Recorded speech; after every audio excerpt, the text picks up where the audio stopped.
আসসালামু আলাইকুম ওরহমতুল্লাহি ওবরাকাতু।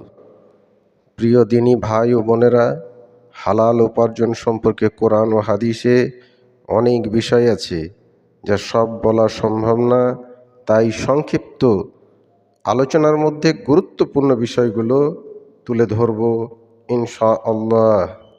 ভিডিওটি শুরু করার আগে আপনাদের কাছে ছোট্ট একটি অনুরোধ, ভিডিওটি শেষ পর্যন্ত দেখুন। যে কোনো প্রশ্ন থাকলে কমেন্টস বক্সে লিখে জানাবেন। আসুন ভিডিওটি শুরু করা যাক। বিসমিল্লাহির রহমানির রহিম।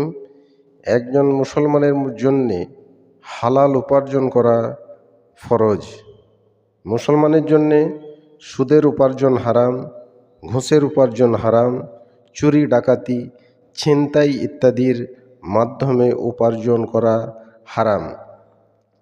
ঠকবাজি, ধোঁকা প্রতারণার মাধ্যমে উপার্জন করা হারাম।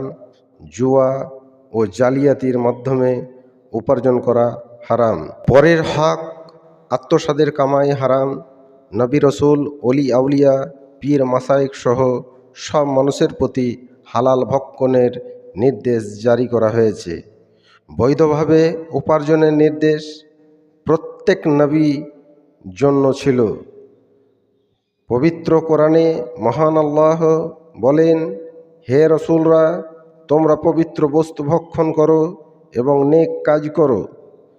এইভাবে সকল প্রকার অন্যায়, অবৈধ ও জুলুমের উপার্জন হারাম। এমনকি সক্ষম লোকের জন্য ভিক্ষাবৃত্তির উপার্জন হারাম। মুসলমানের জন্যে হালাল উপার্জনের পথ হল বৈধ উপায়ে হালাল ব্যবসা করা, শ্রমদানের মাধ্যমে উপার্জন করা, চাকরি করার মাধ্যমে উপার্জন করা। সকল বিশ্ববাসীর উদ্দেশ্যে মহান আল্লাহ বলেন, হে ইমানদাররা, তোমাদের আমি যেসব পবিত্র রিজিক দিয়েছি তা থেকে আহার করো, পাশাপাশি আল্লাহর কৃতজ্ঞতা আদায় করো, যদি তোমরা শুধু তারই ইবাদত করে থাকো।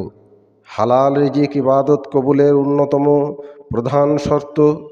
অবৈধভাবে উপার্জিত খাবার খেয়ে ইবাদত করলে সওয়াব পাওয়া যাবে না, ওই ইবাদতের মাধ্যমে জান্নাতে যাওয়া যাবে না। শুধু তাই নয়, এর উপর নির্ভর করে তার অন্যান্য ফরজ ও নফল ইবাদত আল্লাহর নিকট কবুল হওয়া বা না হওয়া।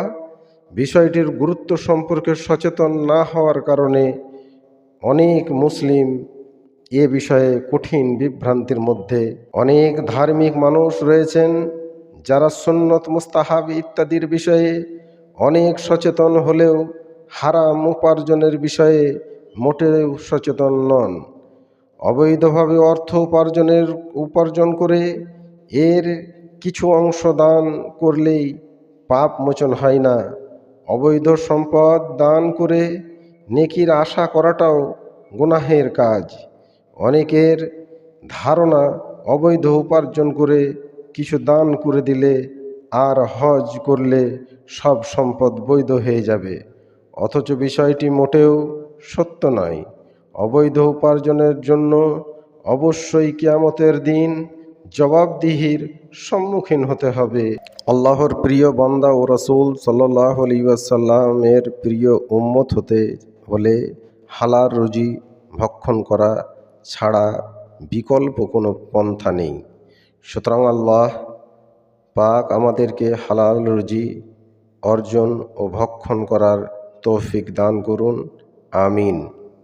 আমরা একমাত্র দোয়ার মাধ্যমে আল্লাহর কাছে ক্ষমা প্রার্থনা করব এবং আল্লাহ পাকের কাছে আশা রাখব, আল্লাহ চাইলে ক্ষমা করতেও পারেন। আসসালামু আলাইকুম ওয়া রাহমাতুল্লাহি ওয়া বারাকাতুহু।